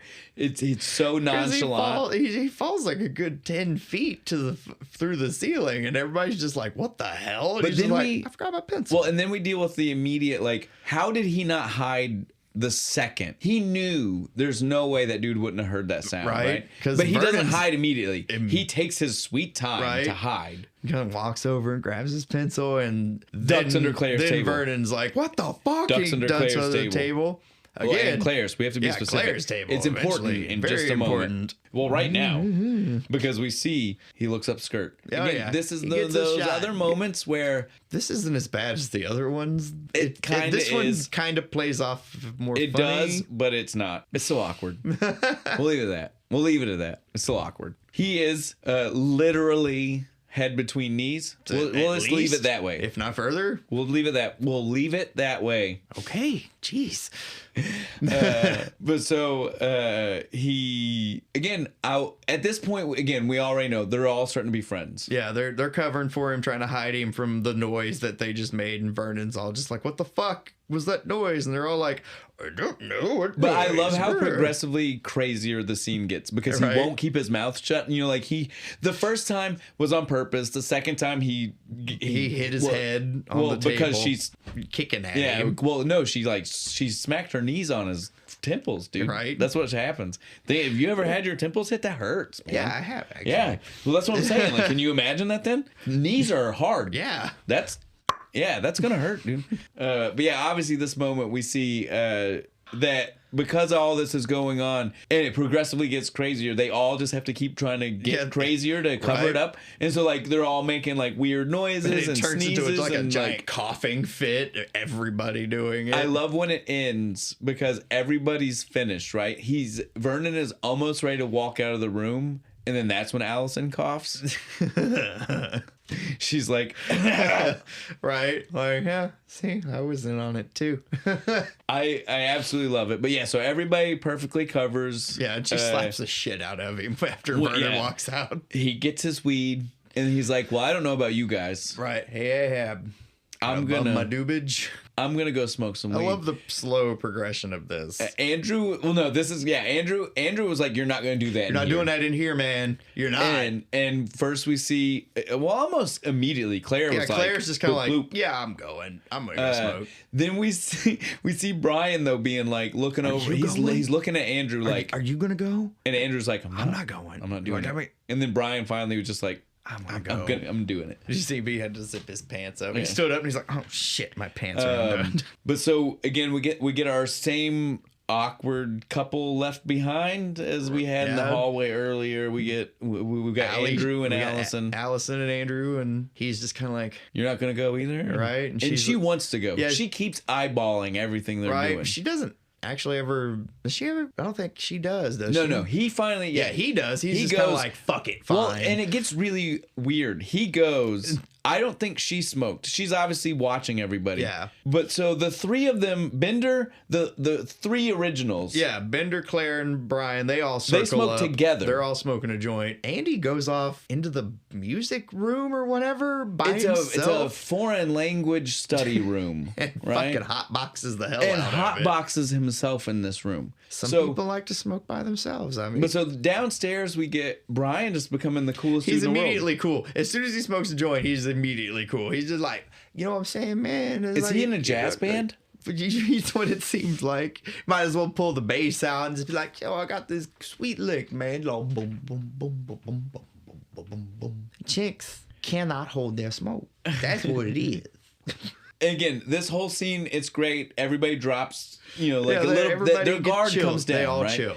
But again, like we already pointed out, Andrew, he comes out of the room after hotboxing himself, and he does the most 80s punch dance, jog around this library I've ever seen. And it does. It's just one lap. He just does one lap around the of top. whole thing, punching with this weird face. Kicking, does a weird whistle thing. Runs back into the room. Shuts screams, the door, screams, breaks the glass. And then we never address it again. Nothing. The rest of the movie. Just let it go. He has issues. Nobody has to deal with the money involved or Nobody fixing asks the library. why that fucking door's broken. Vernon didn't hear this. Right, the glass breaking. Because he's got to be back by now with his coffee, right? Right, There's no way he he's has still to have done. his coffee, and this library has to just reek by now. Oh yeah, dude. Because again, that room Was full of smoke. So even you if couldn't even see even if him. you couldn't smell Bender and them's joint Right, that they you were smoked, gonna smell that shit as soon as you'd you smell opened that whatever door. came from up there. It was such a like I don't even know what happened there. Like it was like somebody was like, "Hey, we need this movie to be a little bit like Footloose," and so they put this one scene Here, in. Emilio, can you dance? Kinda. I can do backflips. He actually did those backflips if you pay attention. Yeah, That's and not a so- stunt double. While this is going on, we do find out that Vernon's not back though. Like we assume he would be. He went down to the He basement. snuck down to and the is records going he's not through- supposed to be at. The reason I told you he's not the principal. Yeah. Because again, Makes he more wouldn't. sense now. Makes more sense He'd be now. allowed to be there. No, the The principal janitor wouldn't. catches him. Let's- $50. Let's keep this between you and me. Right? You know, $50. Cold hard $50. cash in my hand right now. Does he pay him? Because I don't know. I love that moment. Beer. I love that moment where he catches him. I hate the beer moment. Like Right. I like the janitor better, thinking he's giving one over on the guy, Right. not he's trying to help him understand. buddying up to Right, him. like not where he's trying to be like, no, you are just old. Right, we're old. Deal with it. So while that's going on, we go back to the kids, right? And we start to, this is when we start to get some more confessions from people, right? Yeah. We start with Allison, right? Yes. She's not really telling. This is where she steals dude's wallet. Yeah, no, I know. And she's like, "I'm not a thief. That's but what I you was gonna just say. stole my wallet." This is where we start to see, Yeah. we start to see that she's not telling everybody the truth. No, she's kind of a liar. And we don't know that yet, but No. but soon You start to get the inclination. we full on get her admit the kleptomania because she admits she stole his and wallet. If you paid attention, she has tells- stole a bunch of she shit says through the movie. everything. Again, we jumped the gun a bit and maybe didn't address why we know she's the klepto right now. She Right. pulls out his wallet. She stole. She stole Brian's wallet because I don't know. Andy asked him something, and she just like lists off like his height, Birthday, maybe, or something all this, dumb. the social security Yeah. number, all this shit, and he's just like, "How the hell?" And she's like, "Oh, I took stole it." your wallet." And then you know? he's like, "Oh, you're a thief," and she's like, "No, "No, I'm not. Just multi-talented." okay." Right? Makes sense. to We me. get the weird scene with Bender and Claire, right? She's looking at his belongings, which is literally just his wallet. Yeah, it's he just like- owns nothing else. just a wallet with pictures of and he's looking at girls. her purse. He's using her like makeup brush as a toothbrush. So again, the whole scene is just supposed to be that everybody is emptying out their personal belongings. Yeah, it's like we're literally dumping our purses on each other. It's so strange. I don't understand. And again, we already know she's been a thief, right? Right. And she says, "Anybody want to see what's in my bag?" No. Everybody says no. I don't know about you, but if the person tells me that or we've caught being A thief, they're like, yes, I want to know what's in your bag because some of that might be mine. Thankfully, she dumps it out anyway. Yeah. But yeah, I 100% would have been like, bitch, dump it. Dump it. I want to know if you took any of my shit. And we see that she lives out of the bag. Yeah, You know, pretty no much. surprise here. She's, you never know when you're going to But have again, to fucking when you're bounce. a teenager, how many of us didn't have, maybe not a full set of clothes, but like something? I mean, ready to go. I had different shoes for marching band than my, combat boots. Sometimes you just had to be ready for things. You know what I'm Yeah. saying? Again, this is another one of those scenes after we deal with the bag and what she's got, people realizing, oh, we do have more in common. Yeah, We're dealing with different shit in different ways, but we got a lot more in common. she seems like she just wants to run away at a moment's notice because her home life is unsatisfying. That's right. To which Brian is kind of incredulous. He's just kind of like, Andy, do you believe this bitch? She wants to run away because her life is unsatisfying. And Andy's just like, well, I mean, aren't we all that fucking way, and she gets pissed and is like, well, fuck both of you guys, and leaves. And we get the weird Allison Anderson. They're all weird. Every interaction with these two in this movie is weird. But yeah, this is the one where he's like trying to ask about her parents. Yeah, and she's just like, yeah, leave they're me alone. horrible. It's horrible. And he's like, "Oh, Is it they like- treat you bad? It's your parents, Like, right?" I thought this, like, we you the first expect time that you're gonna see that they beat her or something, but lock it's just her like, in the basement. you know, it's like, oh no, they just ignore me. They don't pay attention. They to don't me. pay attention to me. So she was emo before emo was cool. Yeah, she was emo. She's the OG emo. She just didn't have bands to listen to. Right. She created the bands. I guess so, right. dude. That's how that works. Yeah, again, like we said, it's a really ridiculous scene. It makes no sense. This is the moment where the janitor and Vernon are having their talk. Yeah, they're drinking some beers. It's literally just to lip. The janitor is telling Vernon over and over again, "You're just old." Because Vernon is telling us, like I've already said, he's the guy who at some point in his life was the cool teacher. Yeah. He was the teacher that didn't care too much, was just kind of there for fun, and wanted to be your friend. The problem with that kind of teacher is if they don't evolve, they just become a joke. Yeah. Right? They become the easy A class. well, and they become like a laughing stock of what Yeah. they thought they used to be, like the coolness. Because at some point they're not cool because they got still dressing like it's 1974. I mean, right. And so that's all this scene is, and it's constant denial from Vernon. Yeah. He does not want to believe No, these it. kids turned on me. It's all they're just weird now. It's not me. I'm It's not. all I'm not them. out of touch. And the It's janitor them. is literally just staring at him Yeah, like, because the janitor's like the same age yeah, he is. he's like, just dude, I'm trying. Like, dude, like, and again, they still look at him like he's kind of cool. yeah, because and he's the fucking janitor. fucking janitor. You gotta love a janitor. So again, he's right. He knows he is. Like, acknowledge who you are, where you're at in life. Yeah, and maybe the kids will respect you a little more. Don't be something you're not. Right. Doesn't get it. Admit you're a douchebag, and maybe they'll like you better. We get another sexual tension conversation with the teenagers, virginity and weirdness, with Allison lying to everybody. Again, we don't know what to lie when she's saying it. She starts going on about like I'll have sex with anything. Just ask my including my shrink. therapist, because she's I've had sex with him twice. Twice. This he paid me even. Which makes it. She says okay, which Yeah, actually that makes makes it it more even not worse. okay. Yeah, because Makes it even worse. That's more jail time. In fact, so really though, we find out she's just doing this to goad Claire into admitting that she's a virgin, which is fucked up beyond all that's fucking. super fucked up. As soon as Claire does, she immediately throws out the well. I'm not a. I'm a virgin too. I'm a compulsive liar. Yeah. And as soon as she says it, the look on Brian looks from Claire to Allison with the look that is literally just like, What a twist! holy shit. What just happened? Do you have a response to that? Plot twist. Right. What just happened? Right. But yeah, we did. And again, nobody calls her out on how crazy it is either. Like, nobody is calling Allison out. They're all like, get over it. You're just mad because she got you to admit something you didn't want to. But nobody, even Claire's just like, but that's they all gaslight. that's still pretty fucked up. They all gaslight Claire, and nobody says a word to Allison. No, this at is super all. weird. You shouldn't do that. Then we see Brian starts to tell people what's going on with him, right? But then I'm sure happens to him all the time. Andrew takes the thunder, takes over, and says, "Oh, but I'm here because let me tell you why I'm really here." And we find out he taped some hairy ass dude's butt cheeks together. Yeah, which is horrible. Don't get me wrong. That's terrible. I'm sure it was painful. Right. But yeah, we see that's why he's here. He then immediately just starts blaming his dad. Yeah, it's his dad's fault. I'm like, fuck, dude. I get it. I'm not saying you don't have like a bigger issue with here, your dad.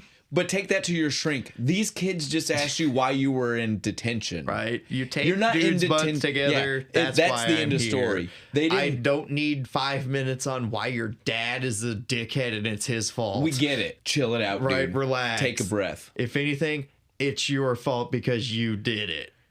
And now we get to hear a little bit more of Brian, right? Yeah, he finally gets to finish his shit. Tell some more. And he's like, so I'm failing shop. That's why I got an F. That's why I'm in here. And again, it's no shock to anybody, right? Brian doesn't look like the kind of guy. yeah, and he's just I'm not the kind of guy. fuck no, I didn't take shop. I could build shit. I suck at building things. But Brian definitely doesn't look like the kind of guy. Right, so but he thought it'd be an easy A because And as soon as he says that, Bender goes, I take shop. well, and he goes, easy A. Yeah, What were you thinking? Right, like what do you think? And he's like, well, I take trig, blah, blah, blah. And again, this is the point. This is the thing. And this is what he learns in this moment. Yeah. Everybody's intelligences are different. Right. Right? Like, just because you're good at trig doesn't mean you're good at building It things. doesn't make you the smartest man in the world. It makes you good at math. Yeah, you're good. It doesn't make you good at theoretical this, application of science. It doesn't make you good at all. It doesn't. Again, being smart is not the end all be all of everything. Right. And that's what he's starting to learn. Right. Because Bender's over there just like, my lamp lit. You know that's what he's thinking. He's like, my lamp lit. The fuck's your problem, smart guy?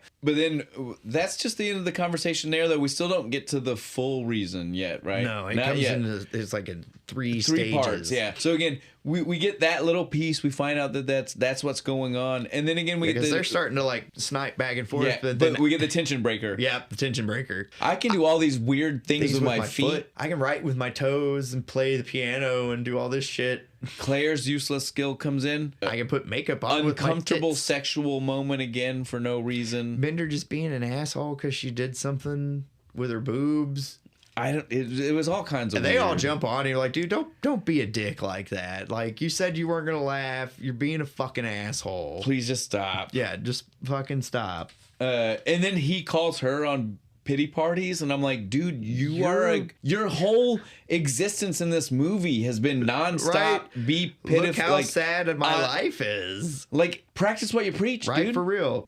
Everything we've heard from you has been like, my dad beats me and treats me like shit. That's why I'm an asshole. Then we start to have this conversation, right? This is where we find out, like, Claire's a bitch. Yeah. Because they start to talk about what they're going to do when this day is over. Because now they're friends. Yeah, Brian is like, what are we going to do on Monday? Are we still going to be friends? They've gotten through the bulk of their issues at this point, right? And so now they all are starting to see themselves as closer than they are, and they're like, what happens Monday? They're starting to see each other as people and not just what group you belong to. Yeah, what happens Monday? And Claire immediately, no hesitation. Dude. No hesitation. We go back to our normal lives. We're probably not. Yeah, I won't even look at you in the hallway. Andy's even tries to be like, that's a little fucked up, and she's like, dude, bullshit. You know you do it too, and he's just like, no. And then he tries, I wouldn't. Yeah, I would. Then she tries to throw Bender under the bus too, right? Yeah. And I have such a problem with this. She's like, if you brought me in as your girlfriend, and I was like, hey, first off, way to hint at what you want, right? B, I don't think you understand how social hierarchy works. You're at the top. If you're at the top, your friends are going to look at you weird for bringing a Bender. But Bender's friends are going to look at him and be like, dude, you're a fucking legend. Oh my fucking God, dude. Are you serious? You're really with her? Shut up. So I don't think she understands. No, she doesn't get it at all. Because it's hard to see the peons at the bottom from the top. And so, Bender lays into her for how absurd this is. This is the one time he goes in on her that I'm kind of like, yeah, I'd let her have it. Yeah, she needed to hear this. Because again, having that mentality is what keeps things the way they are instead of getting them beyond that kind of fucking dumbness. Yeah, you should stand up for your friend. Now that you found out that they are people, peers. Yeah, they're regular fucking people with problems. Don't go back to that, right? Yeah, don't go back to the clique bullshit. But so now, in the heat of all this, is when we finally, Brian breaks in, gets to finish his story. Do you all know why the fuck I'm you here? You guys all think that this matters. You are so fucking conceited. Screw all of you. He finally even says fuck you to Claire, right? I brought a gun to school. This is my locker. Because my grades were bad. I can't have an F. My parents can't have an F. I was gonna end it. I was going to shoot myself. It was going to be done and stuff. And they're like, you were going to do that seriously over grades? He's like, well, I didn't. It was a flare gun. It went off in his locker. It was a flare gun. A flare gun, which admittedly is really funny. Like, dark subject matter. And funny then way to deal with it. Immediately, the end was so funny. When he says it. He's like, it was a flare gun. Destroyed the elephant. I was like, well, I mean, see, there you go. Maybe they will get to redo it. Now we get non-high dance party. Yeah, right? We had dance party once. Yeah. High. But that was just solo Emilio. Dance party. Yeah. But now we got everybody dancing. Everybody's doing the thing. Like the weird, like, not walk like an Egyptian, but not too far away from it, right? Like they're all doing like a weird, like, yeah, it's super weird. Arm like raising. And once the dance party is over, they all realize, like, oh shit, our day is almost over. Yeah, Bender's got to go back to his closet. Before Bender goes back, though, they're all talking, and that's when Claire is like, so Brian, You're smart. Yeah, you're the smart one of all of us. I mean, it doesn't really seem look, fair. I don't think all of us need to write 1,000 words. Why don't you just write 1,000 words and put all of our names on it? To his credit, he's just like, you just don't want to do it. And to her credit, she says, well, yeah. But she didn't try to lie. We would all say the same thing, right? And now that's fair, though. Yeah, At this point of the day, they would. Oh, totally. And so... And he would be able to put it across more eloquently than everybody else. So he we was actually the best choice. We get a couple of... I mean, we're really done. We're not going to spend any... We're not... Well, I mean, there's no reason to spend any time on this because none of them matter. So real quick, we've got... Well, Allison and Claire have the makeover scene. Yeah, they go and she makes Allison. Over. Claire makes Allison literally look like a... No, dude, listen to me. And I want you to picture this while I'm saying it. She makes her look like a 1970s male newscaster. Those bangs come out 3 inches in front of her head. Oh my God, you're right. I don't understand why this was supposed to be like a positive makeover. No, she looked better before. Fuck that. Don't understand the hair. I don't understand the look. Literally all I ever see when I see that is you know what I'm talking about, right? I do. Like Howard Cosell type of fucking like hair. Yeah, I know what you're talking about. That's what it looks like. The bangs look like that. All gouged out. It was fun. But so she gets the makeover. We know that Brian's writing the letter. Yeah. The couples couple up and fuck Brian over. Yeah, I mean Bender. Like Brian's busy writing the letter. He's writing it. He's super proud of himself. I know, but then and Bender and Claire are like, "Oh, us," and like the earring. Go hook up in the fucking storage room. Yeah, right? She gives him the diamond to put earring, and then we get the weird moment of newscaster Allison coming to find up Andrew. And he's like super into it. He's like, oh, I love this look. Again, not the right thing. No. Guys, look back to the last episode. Let people call you a poser if they want to, but be yourself. Exactly. Don't be something that somebody else wanted. Right. She should have stayed the way she was. She didn't. He liked her before she did the makeover thing. So I love you, John Hughes, but I call a little bit of bullshit on the message. Just a tiny bit. The message was not good right here. Tiny bit. And that's the movie, guys. It ends right there. We hear the voiceover from Brian of Brian writing the letter. Except for this time, we get the last line, which is where we hear the stereotype name for each character. Yeah, like you see us as you want to see us. So each one of us is a brain, an athlete, a basket case, and a criminal. Yeah. And sincerely yours, The Breakfast Club. Everybody's leaving the building. Judd Nelson the has fist Bender. bump. Yeah, punch in the air. Punch in the air. And we close out with "Don't You Forget About Me." Right, more of our song. Don't you. All right, guys. It's been an amazing time. I've had so much fun doing this. Too much fun, I think. It's a good movie. We had a great time. We obviously went a little off the rails and lost track a couple times. It's okay. Everybody has seen this movie to death and knows what we're talking about. And so it's great. And again, you guys already know how this goes. Chances are, if we get all kinds of twisted and all kinds of messed up, or things go long, it's because the beer was maybe strong. Yeah, little. Do you like the rhyming I had there? That was good. But yeah, so this beer is definitely strong. It is. It's a 8.3, a little bit stronger than we've been doing. Definitely can feel it. I'm a little drunk. Yeah, like we already said. Forgive us if things were a little bit off kilter, a little bit weird. We tried our best. That being said, this beer is awesome. It's amazing. It's so good. It's been a while since we've had a stout. I know. I'm so happy about it. Can we get more of these? The fact that we both drink a lot of coffee. Yeah, and this is like coffee, so I want to drink it all the time now. I want a pastry. I want like a cinnamon roll with this. Like that's the perfect thing to go with it, is some kind of like apple tart, right? Something with cinnamon. Some kind of, breakfast. Yeah, breakfasty pastry thing. But it was great. It's fantastic. So I think that's all we got to say about that. What are we drinking next week, man?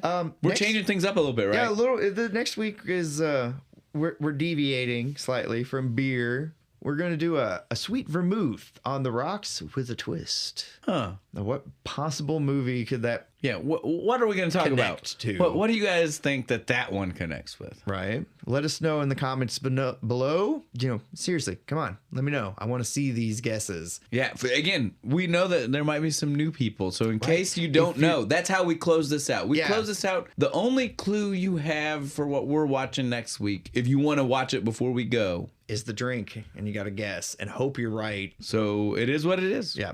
Sweet vermouth on the rocks with a twist. I think we're done, man. I think that's everything. All right, good, because I got to go back to detention. I'm still working off that life sentence.